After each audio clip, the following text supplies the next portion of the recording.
De nuevo, vuelta a las tierras extremeñas, esta vez por la comarca que recorre el río Ambroz.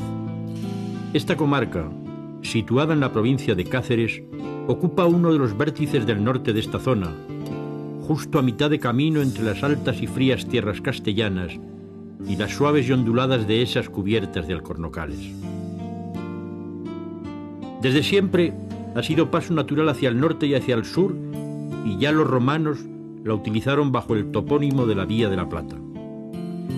Por sus límites pasa el cordel ganadero de la trashumancia castellana, y como herida muda quedan al sol y al viento las vías del abandonado ferrocarril Gijón-Sevilla.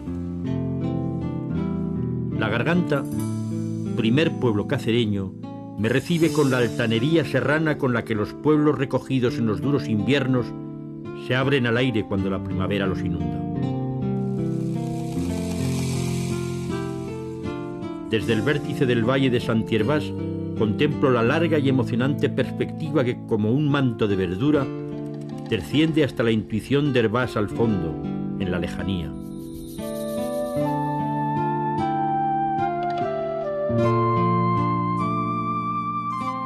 Por todos los rincones del valle, la naturaleza surge con una fuerza trepidante.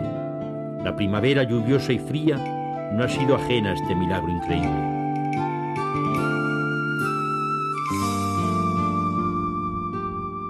Como el invierno se ha roto y la vegetación y el calor emergen por las altas tierras de la Garganta, los ganados vacunos que han pastado el invierno en las dehesas cálidas del sur de la provincia ascienden. La dura y agreste trashumancia ha comenzado.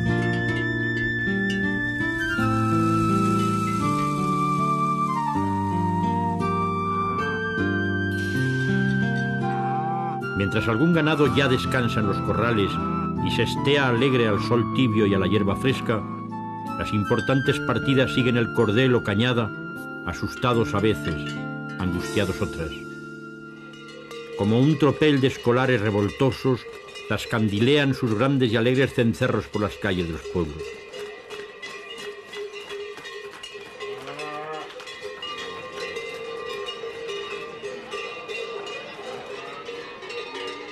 Cruzan Aldea Nueva del Camino por una vereda que cientos de años de trashumancia ha creado bajo la mirada de los vecinos y la calma cansina de los pastores.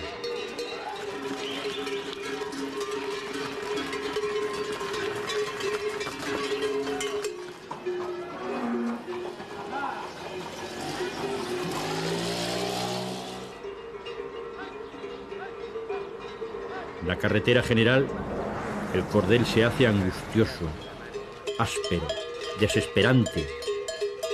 Los animales, con la calma que los caracteriza, avanzan pausados, lentos, sabiendo que apresurarse de nada sirve en esta vida.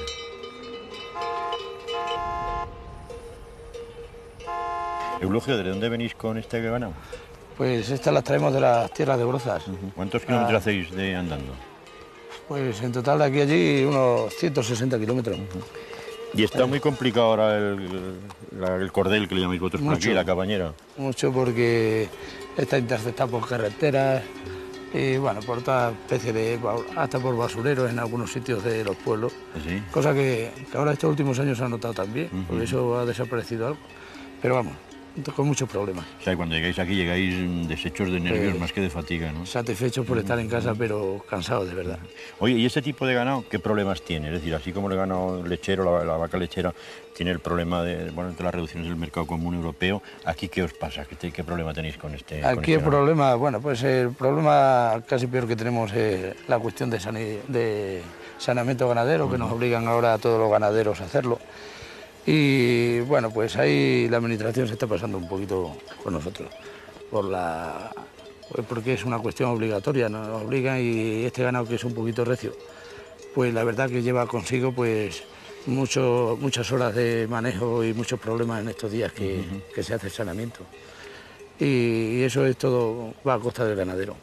Y luego una cosa importante, desde luego, es que a la hora de matar los animales que salen en malas condiciones, pues va a los mataderos a unos precios ridículos. O sea, que salís perdiendo Mucho dinero. ¿Y ahora dónde vais con este ganado, los palos? Este ganado ahora lo subimos arriba a la sierra y mañana ya lo subiremos arriba a aprovechar los pastos que da esto de verano, porque y ahí las tenemos hasta el mes de septiembre aproximadamente. ¿Y esas tierras de arriba son vuestras o no tampoco? No, nosotros tierras no tenemos, nosotros lo único que tenemos es ganado. ¿Y lo lleváis de un lado para otro, tampoco abajo? Y abajo y arriba pues todo terreno arrendado. O sea que ahí tenéis un gasto tremendo, ¿no? Un gasto, pues que los terneros se llevan a los dueños de la finca, entre ellos, entre los del pienso y los dueños de la finca. Al ganadero no le queda, bueno, ¿Y tú piensas que esto llegará un día en que se parará o...? No, esto no se pierde. Esto no se pierde porque esto ya lo traemos a herencia y lo hemos vivido todo desde pequeño. Y un pueblo como este nuestro que tiene una importancia... yo creo que en la provincia de Cáceres quizás sea el pueblo como el número 1, con una cabaña importante de ganado trashumante. ¿Y la transhumancia de aquí es tradicional ya o de pronto ha surgido hace poco? No, esto de toda la vida. Yo por la parte de mi padre, pues tengo referencia de 6 generaciones anteriores a la mía. Todos ganaderos transhumantes y además, como dato curioso, pues yo ahora mismo estoy con unos señores que los abuelos o bisabuelos de esta gente pues trataban con mis antepasados también, iban a la misma finca. O sea que seguís haciendo la misma ruta. La misma ruta y los tratos, pues poco más o menos, con diferencia de precio y con diferencia de muchas cosas, ¿no? Pero bueno, ahí estamos. Cuando atardece, cuando el ganado queda encerrado en los descansaderos, uno piensa, en su propia soledad, en la fuerza y el ánimo de estas gentes, esperando que nunca les falte, por el bien de ellos y de nosotros. Cruzar el puerto, los altos valles, los pequeños regatos, escuchar la agreste cigarra, ver cómo crecen las sombras bajo los castaños jóvenes, caminar al fin hacia nuevos paisajes. Y en el camino, darte de bruces con la herida abierta de la vieja y abandonada vía del ferrocarril que, como otras muchas de nuestro país, agoniza bajo la hierba, el óxido terrible del tiempo que la destruye desde su propia entraña. Uno piensa en el gran sueño de aquellos que llevaron la utopía del ferrocarril más allá de los meros intereses mercantiles y fueron capaces, en su ilusión, de atravesar montañas o unir lejanos puntos como este que llegó a unir a Gijón con Sevilla, rememorando la vía romana de la Plata. Ahora, cuando caminas un rato por ella y te arrimas al abandono de la estación de baños de Montemayor y compruebas los cambios de agujas oxidados, las casetas caídas y las verjas rotas, desguazadas, la voz de ese muchacho que nostalgia otros tiempos te estremece. Ya nadie ya se acuerda cuando rompieron la tierra, cuando se expropió un camino de plata, de sonrisas y lágrimas, arrancado a mi montaña. Ya nadie ya se acuerda de aquellos carros y carretas que bajaban robles mutilados para tallar traviesas de la Sierra de Segura. Ay, cómo los bajaron al tren del Valle del Ambrós, le han tapado su voz. Qué triste está mi valle, ya no le importa a nadie. Al tren del Valle del Ambrós le han cerrado la estación.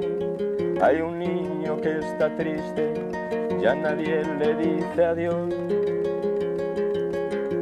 Ya nadie ya se acuerda de Agustín Andrés Diosdado, de lo que lucharon para que el tren hablara de esperanzas en cada casa, de amores lejanos. Camino de plata, el valle te echa en falta. Camino de hierro, que no te tapen ellos. Al tren del Valle del Ambrós le han tapado su voz. Qué triste está mi valle, ya no le importa a nadie. Al tren del Valle del Ambrós le han cerrado la estación. Hay un niño que está triste, ya nadie le dice adiós. A esos que están arriba, al maldito dinero, al ordenador. Quiero que abran la villa de Plasencia a La Jarilla, a Baños de Montemayor. Tal vez ese niño sonría, aunque ya me he hecho mayor. Tal vez ese niño sonría, aunque ya me he hecho mayor. Tantos desastres, tantas batallas perdidas en un extremo u otro del país, ponen un tono de dolor siempre en los ingenuos cantautores populares. Al tren del Valle del Ambrós le han cerrado la estación. Hay un niño que está triste, ya nadie le dice adiós. Hay un niño que está triste, ya nadie me dice adiós.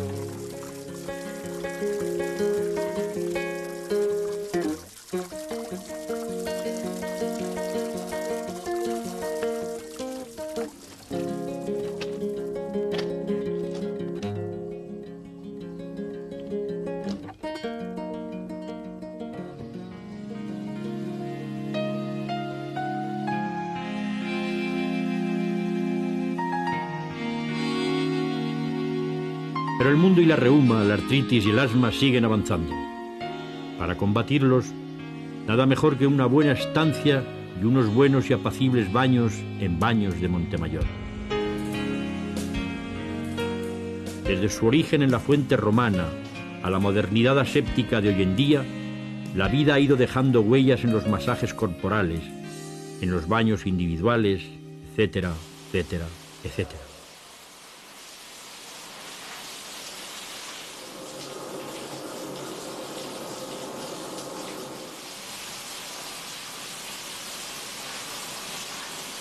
Como faraones en sus sarcófagos, algunos bañistas semejan la predisposición hacia el sueño eterno de los señores egipcios, mientras el cosquilleo de los dedos del masajista transportan a la cliente a verdaderos sueños cotidianos.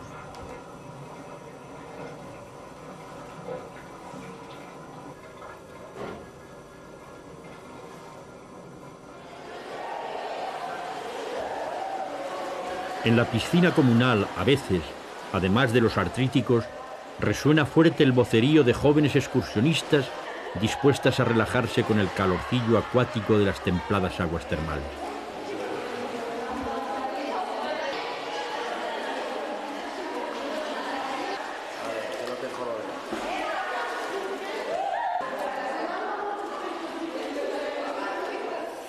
Al asma se le combate con los baos de eucaliptus y al estrés con los baños de burbujas relajantes.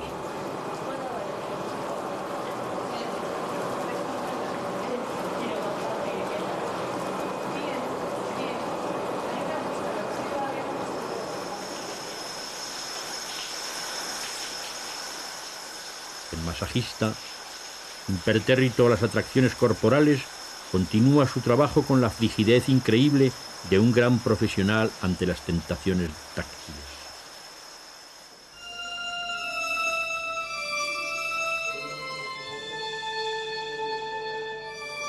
Las paredes del hotel tradicional guardan la memoria de muchos ilustres bañistas. Por sus pasillos, el tiempo transcurre con la misma lentitud con la que sus huéspedes atraviesan salones y andadores.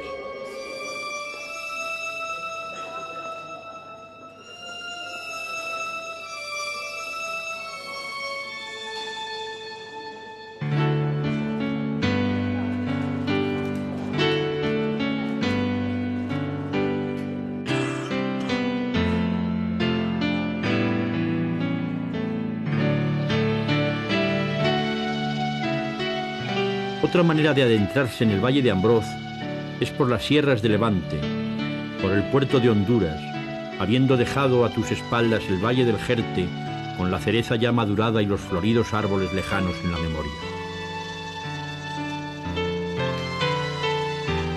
Desde lo alto, desde un roquedal, miro hacia el valle y medito quizás sobre esas dudas que medita el hombre.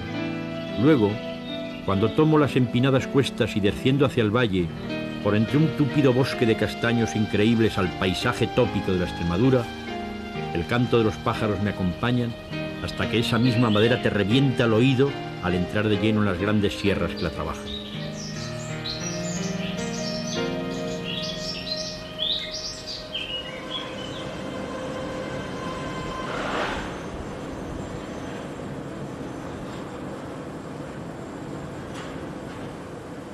Troceado el árbol, se transforma en tablones en un lento peregrinar por sierras que desguazan, cortan, recortan, matizan y preparan la materia prima para manufacturarla en la industria.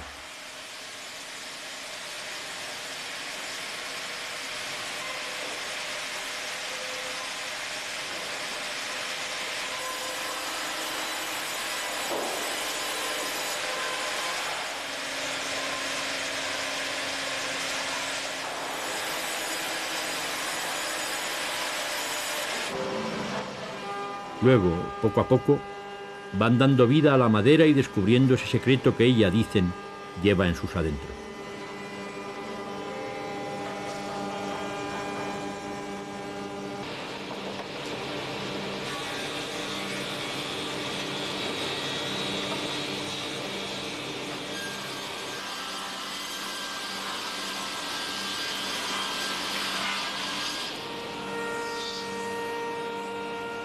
Javier, ¿desde cuándo funciona esta cooperativa?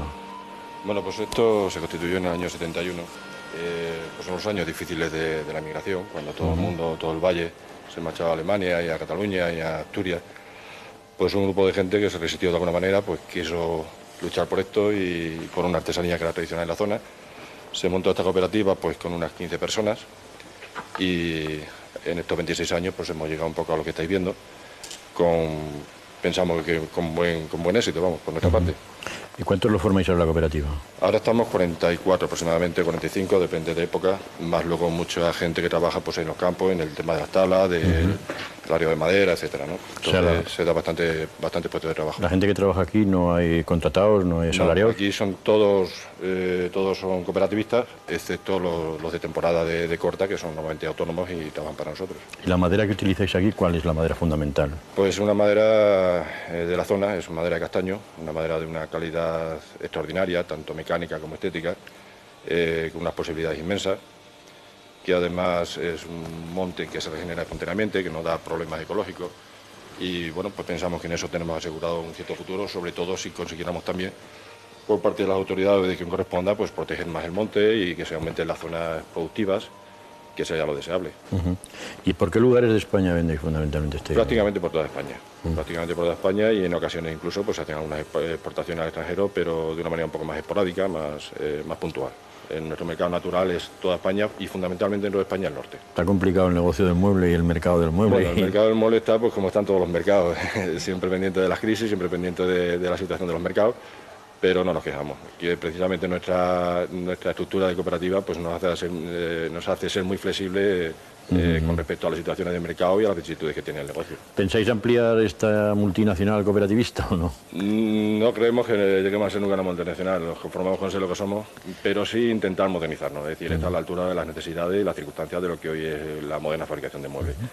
Y sí, tenemos pensado un posible traslado a unas instalaciones mayores que nos permitan pues acometer la instalación de nuevos sistemas de producción y que nos permita pues seguir otros 26 años como mínimo y si puede ser mucho más. Pues oye, mucha suerte para seguir en ese combate.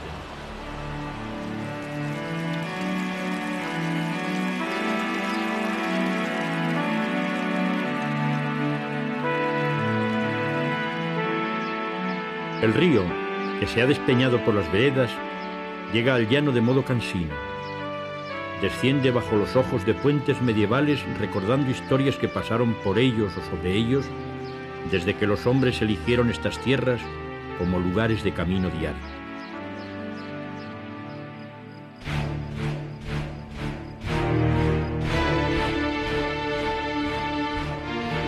Y como memoria de ese camino histórico increíble, en mitad de la soledad del paisaje, cubierto por aquí de encinas y alcornoques, se levanta el orgulloso y espléndido arco de Caparros. Arco triunfal de un triunfo imperecedero contra el tiempo y sobrecogedor en su altivo silencio. por entre senderos cubiertos de polvo frágil y arrimado a unos extensos pinares de no muy lejana repoblación, voy hacia Granadilla y hacia las orillas de la gran presa de Gabriel y Galán. Cerca ya de ambas, desde una perspectiva inimaginable, pienso en lo que hubo aquí, en lo que quedó bajo las aguas.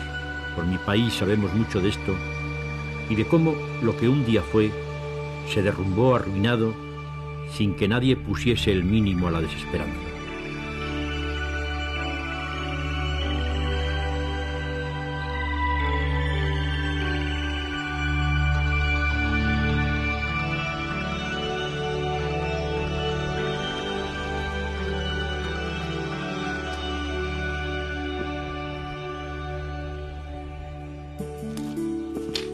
Atravieso la puerta y compruebo cómo a veces el gran milagro de la vida crece sobre las ruinas en un tiempo pasado. Paseando por su supuesta calle mayor, también empedrada, comprobando las fachadas multicolores, las ventanas y balcones adornadas de macetas vivas, hasta piensas que el pueblo anda adelante. Y es que hoy Granadilla, restaurado y reconstruido, es un gran albergue hogar de chicos y de chicas que a través del Ministerio de Educación pasan jornadas de descanso y estudio contactando con la naturaleza, con las labores del campo, con la cría de animales, con los trabajos manuales y con el ocio.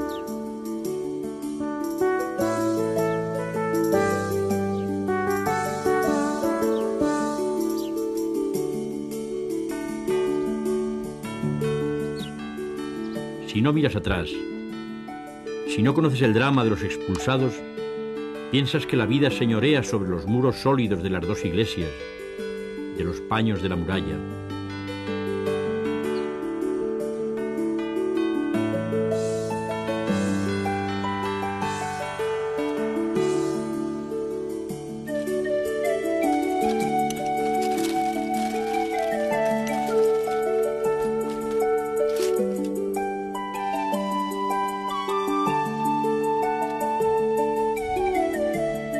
El bullicio de los jóvenes dedicados delicadamente a la agricultura, con modelito de los grandes almacenes, o el reposo silencioso de la Plaza Mayor, con su hermosa y sobria arquitectura, su reloj de sol, su nido de cigüeñas, te hacen concebir la esperanza de que muchos de esos pueblos que quedan desiertos, semiderrumbados, podrían volver a vivir si se buscasen, como ya se busca a veces, alternativas a lo que fueron.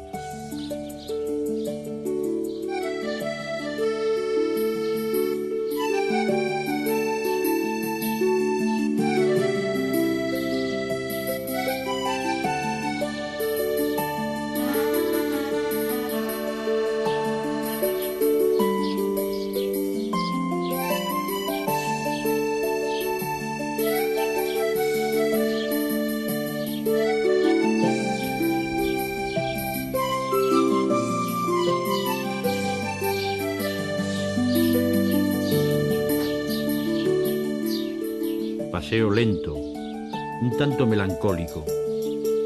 Sombras del recuerdo a veces emergen del interior de los patios caídos, de los balcones semicerrados. Mientras una bella luz de atardecer me acompaña de nuevo por la calle central de Granadilla, escucho las voces de los chavales que, terminada la jornada, se preparan para la cena.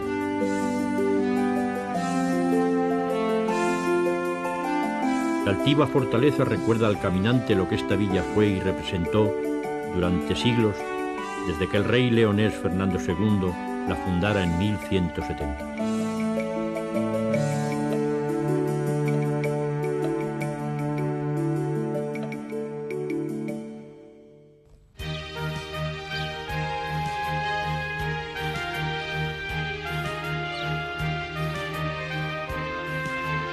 El valle no vive solo de un monocultivo, produce lo que cada zona le puede dar. En algunas, la cereza baña el paisaje de ese colorido delicado que pone en el horizonte este árbol frutal tan próximo a un paisaje nevado en plena primavera.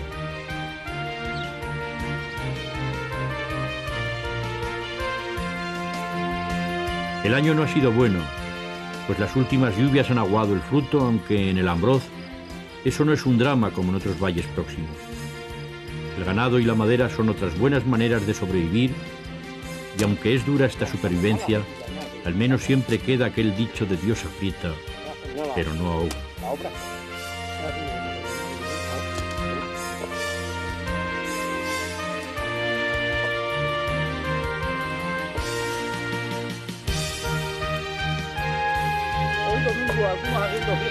Y como nada hay que desaprovechar, tranquilamente, en familia, mientras los hombres arrancan el fruto, las mujeres lo limpian y seleccionan. Es casi una sobremesa dominical.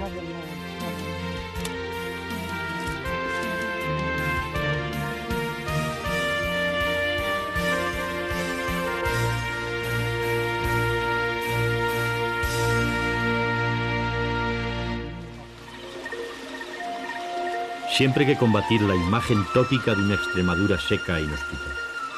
Aquí, caminando por este enorme bosque de nogales, el tópico se hunde.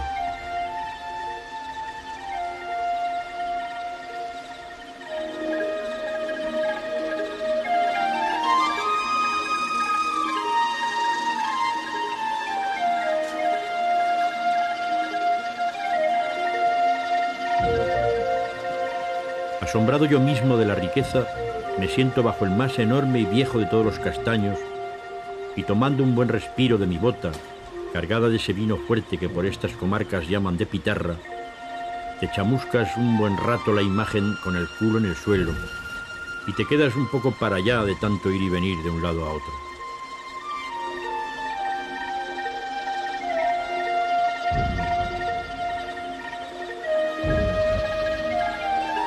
Con esta riqueza maderera, es lógico que las artesanías que nacieron a su sombra se mantengan, aunque a veces lo tengan que hacer a duras penas.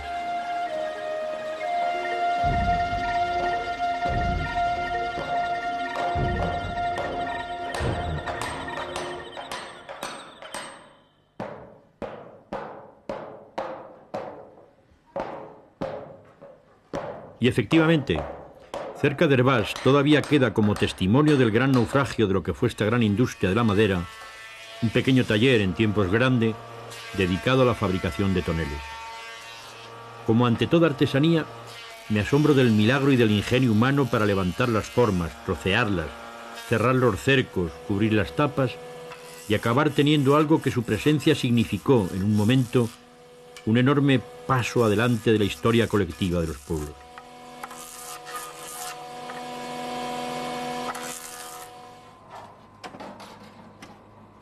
Ricardo, ¿desde cuándo tu familia se dedica al negocio de los toneles, a la industria? Pues desde hace mucho tiempo. Mi abuelo, que era francés, en Marsella, ya era maestro bodeguero y tonelero en unas bodegas grandes de Marsella, pero no sé, no recuerdo en qué año sería, hubo una epidemia fuerte de filosera en Francia, y claro, se quedaron sin cosecha de uva y ellos tenían que seguir suministrando vino a su clientela y se vinieron al Almendralejo, donde alquilaron unas cuantas bodegas.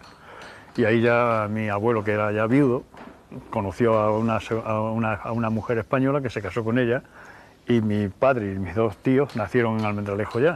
Había otro hermano mayor de la primera mujer. ¿Y se establecieron aquí? No, primero se marcharon a Sevilla. Y en Sevilla pusieron tonelería. ¿Y por qué se establecen en Sevilla? En Sevilla, pues porque era la zona donde se gastaba mucho tonel para la cosecha de aceituna, sobre todo aceituna, que eran los bocolles grandes para la cocción.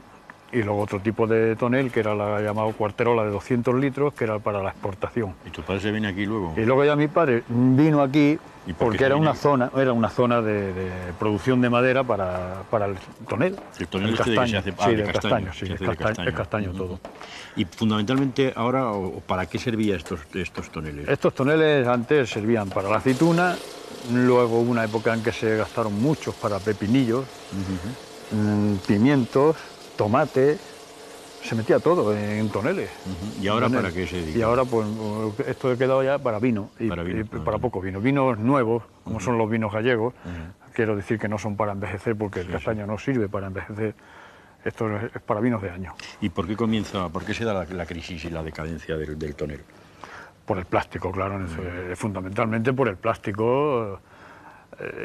Y yo creo que ha sido la puntilla que nos ha dado a todos la... Te veo un poco desanimado, ¿no? Sí, no, estoy desanimado, sí.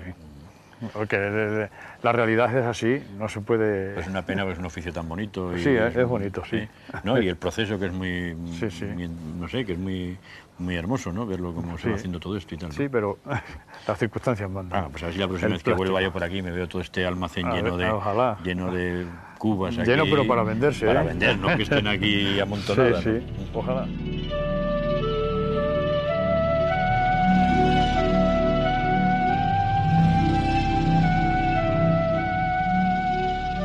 De camino, a veces, te das de bruces con algo que las guías ignoran o quizás esconden, como es el caso de estas ruinas de lo que fue un importante convento franciscano, y que en medio de la soledad de los campos debería servir de refugio a las gentes humildes de los campos aledaños.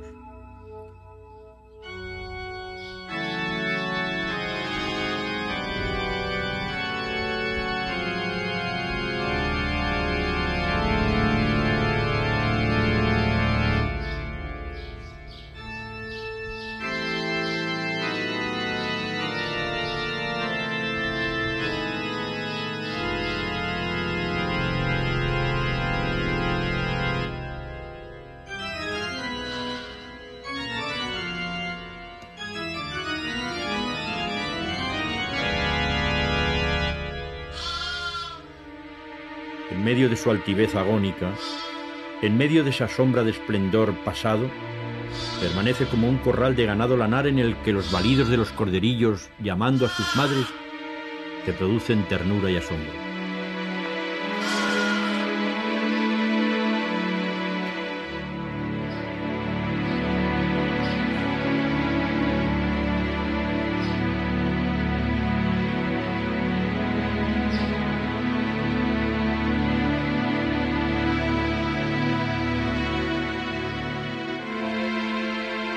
Todo aparece, como en otros muchos lugares, poderoso derrumbe, tristeza desolada, hundimiento de las paredes de la un tiempo poderosa orden franciscana.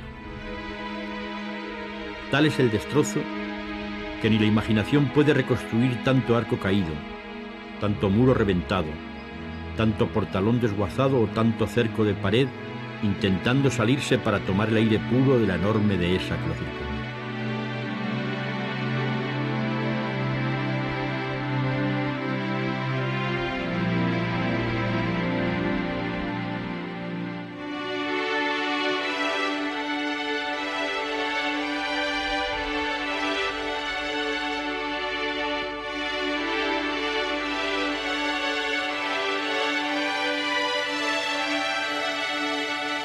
Pero si a los franciscanos se les cayó el convento, no pasó lo mismo con la hermosa abadía cisterciense que, adquirida por los duques de Alba, se fue transformando en palacio renacentista, umbrío por la proximidad del río. Adosado a la abadía levantaron un hermoso jardín italianizante con estatuas clásicas todavía supervivientes al paso del tiempo.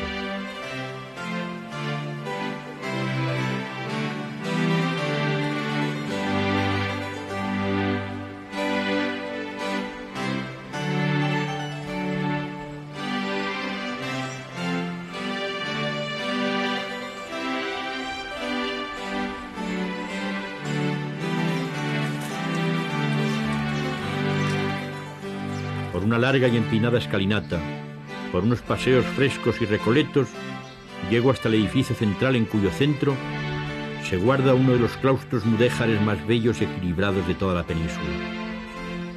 Lo cruzo bajo el sol del mediodía, observando sus arquerías, sus altas galerías, su silencio, su belleza nacida de la increíble sencillez de lo escueto, y pienso en la labor que los dueños actuales hacen para mantener esta belleza. Y pienso también en los muchos propietarios que abandonan obras de arte al derribo más absoluto.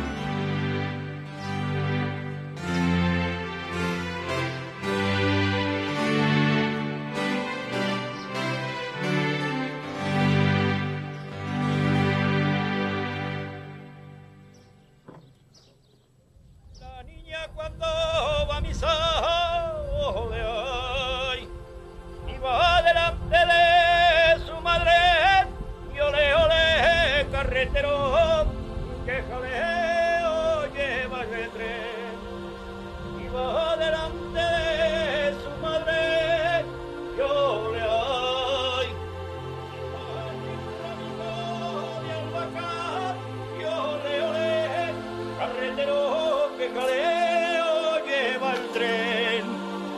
que lo bambolea y ole, ay. Dicen que cuando uno canta, su mal espanta, y al desembocar de nuevo sobre la vía muerta y arrastrar a mis espaldas ciertos abandonos y tristezas, canto a voz en grito una vieja jota aragonesa.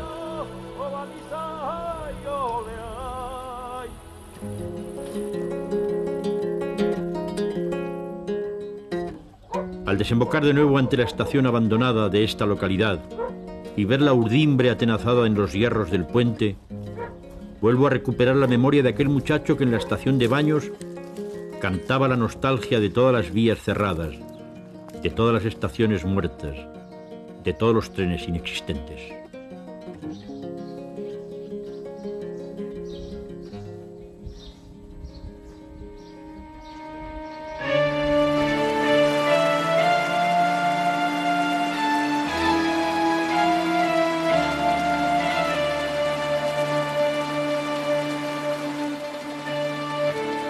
Llego a Hervás y antes de desperdigarme por sus calles que andan jubilosas, celebrando una conmemoración de la cultura sefardí que sobre sus calles vivió largos años, me acerco al taller de Longinos para ver de cerca a un nuevo artesano sacando rentabilidad a lo más humilde de la madera de la zona.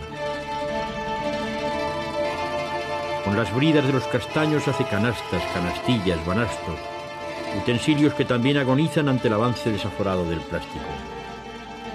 Longinos, ¿qué tipo de madera utiliza usted para hacer todos estos instrumentos que hace? Castaño. ¿Solo castaño? ¿Siempre castaño? Solo castaño. ¿Y qué objetos hace? ¿Cuáles son los objetos que acaba realizando? Bueno, ahora lo que hacemos, o sea, normalmente la mayor parte de la obra que hacemos es para la campaña de Navidad, lo que es la cesta, para presentaciones, eso, y más la campaña de Navidad. ¿Y el oficio, quién se lo enseña a usted? Mi padre y mis tíos, claro. O sea que aprendí con todos ellos. En la época de su padre, ¿esto era artesanía? ¿Lo hacían por artesanía o lo hacían por alguna utilidad? No, en la época de mi padre esto era solamente para lo que es la agricultura, cesto para la remolacha, para el maíz. Luego también se hacía mucho el carbonero que se llamaba para las minas, el cesto del carbón y banastas para la vendimia, lo que es la uva y cosas de esas. Y eso ya pues se terminó porque tanto la remolacha como el maíz, como la uva, como todas esas cosas, eso nada, eso lo han suplido las máquinas, todo, y eso nada, no se hacen cestos ya. ¿Y de la artesanía esta que viene de los países exóticos, qué piensa usted? Pues normalmente lo que son es habilidosos haciendo máquinas, no haciendo cosas a mano. Y entonces lo hacen prácticamente todo a máquina. Con el fin de que, claro, pueden vender yo qué sé, por ponerle un caso, un cacharrillo de esto, pueden venderle, pues, no sé, a mitad precio que yo. Pero claro, que haga la misma cabida, pero con distinta calidad. O sea, que el usted aguanta... Esto aguanta, o sea, hay personas que se aburren de tenerlo y no se les rompe. ¿Y hay alguien que siga la tradición familiar? Sí, tengo un hijo que está trabajando aquí conmigo precisamente.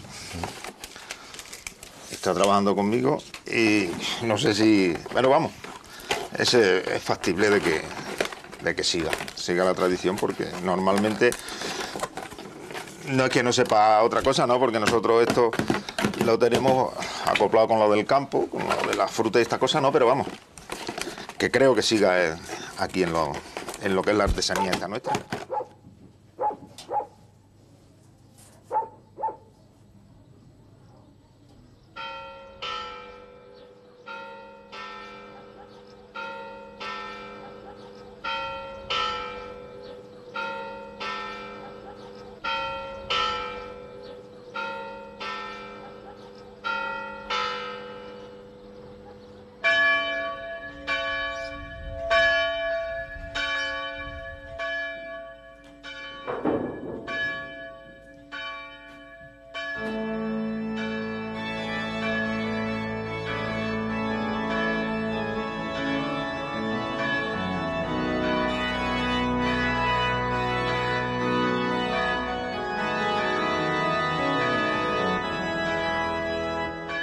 Resuenan las campanas en Hervás llamando a los caminantes.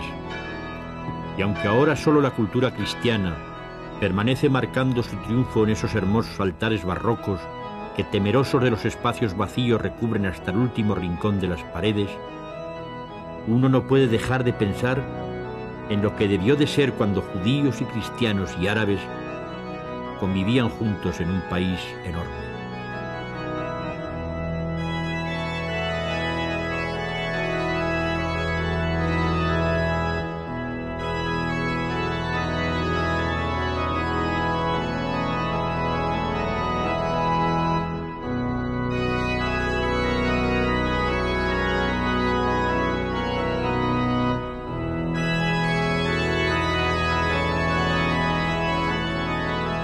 Ahora, muchos años después del gran éxodo, la ciudad vuelve a rememorar, quizás con nostalgia de su grandeza, la estancia y la cultura de aquellos.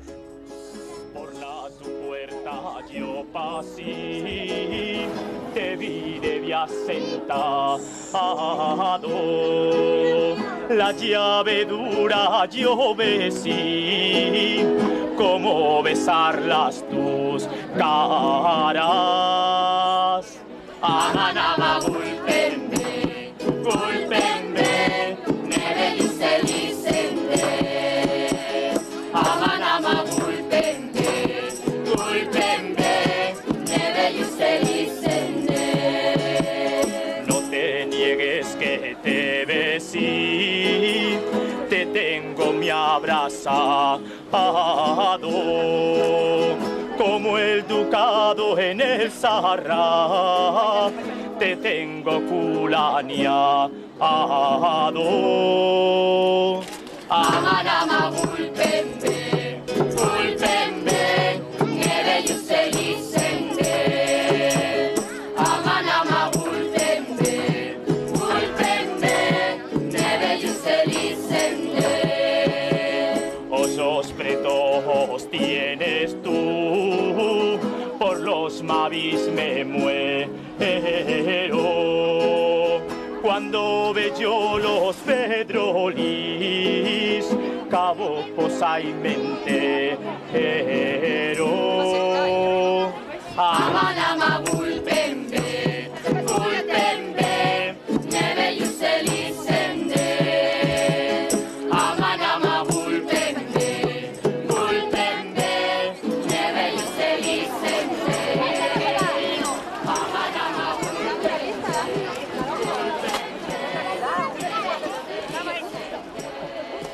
César, ¿por qué se asientan los judíos aquí en Hervás, en un sitio geográficamente tan disparatado? Bien, lo que es el asentamiento exactamente de los primeros judíos aquí no se sabe a ciencia cierta en qué fecha se producen los primeros asentamientos, pero es presumible que el contingente mayor fuera a partir de 1391 con los conflictos que se están produciendo sobre todo en la zona andaluza. Hay una serie de asaltos, de ataques a las juderías andaluzas, las juderías sevillanas, se producen incendios, se producen saqueos y hay un ambiente enrarecido en contra de los judíos, ambiente que ya venía alarmándose, pero que estalla en esas fechas de 1391. Entonces las poblaciones lo que van a buscar, las poblaciones judías van a buscar asentamientos más tranquilos, asentamientos donde no se hayan producido de alguna manera esos conflictos anteriormente, o no haya habido nunca peleas entre religiones, ¿no? Cuando se establecen aquí, ¿a qué actividades se dedican? La población existente en Hervás se había dedicado tradicionalmente a la agricultura y a la ganadería, y con el asentamiento de población judía aparecen unas nuevas profesiones. Aparecen tejedores, aparece la figura del mercader, del prestamista. Algunos de ellos se van a dedicar a lo que es la recaudación de impuestos y van a tener un papel importante en lo que es la recaudación de los impuestos del ducado de Béjar. Y también se sabe que fueron propietarios de un buen número de viñedos, de una extensión bastante importante de viñedos, y esto se está constatado por la documentación, sobre todo documentación relativa al impuesto de la alcabala del vino judío, que se paga en Béjar y que la comunidad judía de Hervás pues tributaba unas cantidades muy importantes en relación a lo que era Béjar y lo que eran las poblaciones en torno a Béjar. Cuando se produce la expulsión, ¿cuántas familias judías de Hervás se marchan de aquí? Se cree que las familias existentes en Hervás, familias judías existentes en Hervás, son unas 44 o 45 familias y unas 14 optan por el destierro. Por el destierro a través de Ciudad Rodrigo y vía Ciudad Rodrigo hacia Portugal. ¿Y regresan algunas? En el 1494 está constatado que algunas de esas familias vuelven otra vez a instalarse en Hervás. Y los que se quedan aquí se hacen conversos, claro. Lógicamente no había otra opción tras el decreto y ahí empieza también una de las, quizás de las etapas de la historia del judío hervasense más conflictiva, porque el converso, por un lado, está denostado de la actividad pública. Se le ponen trabas para que ejerza cargos públicos, tienen problemas en lo que es la representación en actos religiosos, por ejemplo, pero sin embargo tienen un fuerte poder económico. Controlan de alguna manera la economía local, pero están al margen de la vida pública. ¿Y todavía tú crees que hay diferencia entre lo que llamamos la judería y la parte superior de la ciudad? Ha habido cambios, parece ser que en un principio en torno a la corrala judía se establece el núcleo de población judía en lo que se conoce como barrio judío, pero tras el decreto de expulsión muchos conversos se van a instalar en la parte alta. Entonces, ha habido un cambio de domicilio casi dentro de la misma población y el cristiano viejo parece ser que se va a asentar posteriormente en lo que se conoce como barrio judío. De todas maneras, y a través de los siglos sí se observa que hay una diferencia entre las dos poblaciones, el barrio bajo y el barrio alto.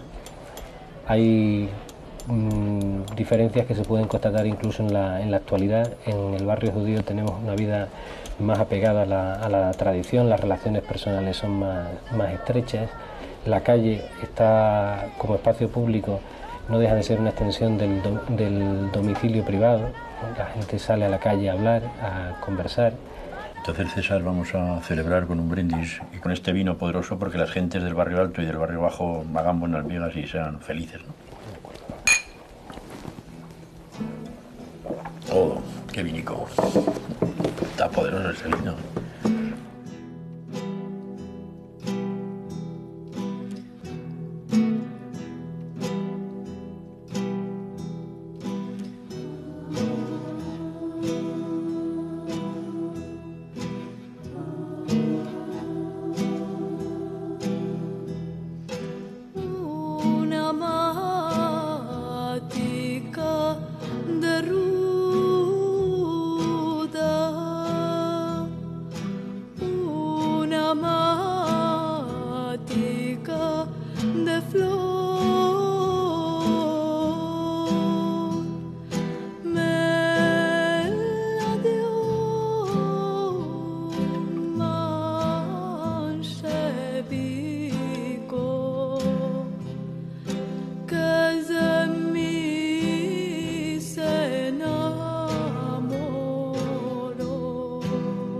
Camino en solitario por los bajos de la ciudad.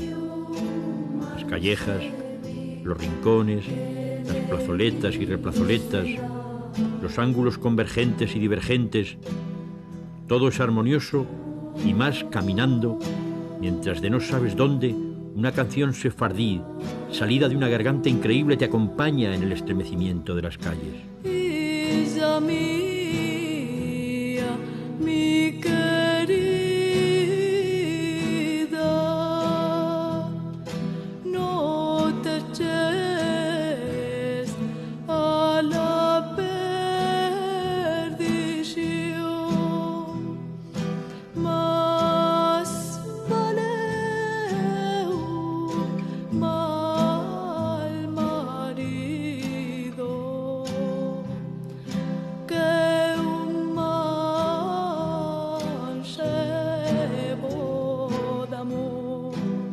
Es tan emocionante todo que cierro los ojos para pensar que sueño. Y no es un sueño. es esta ciudad de embrujo que te atenaza bajo la mano de su misteriosa realidad.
De camino hacia el llano paso por Segura del Toro y en su plaza mayor observo el enorme berraco de piedra, testimonio de que por estas tierras cálidas y fértiles anduvieron antes que Roma trajese sus legiones pueblos que ya consideraban como animal sagrado al toro.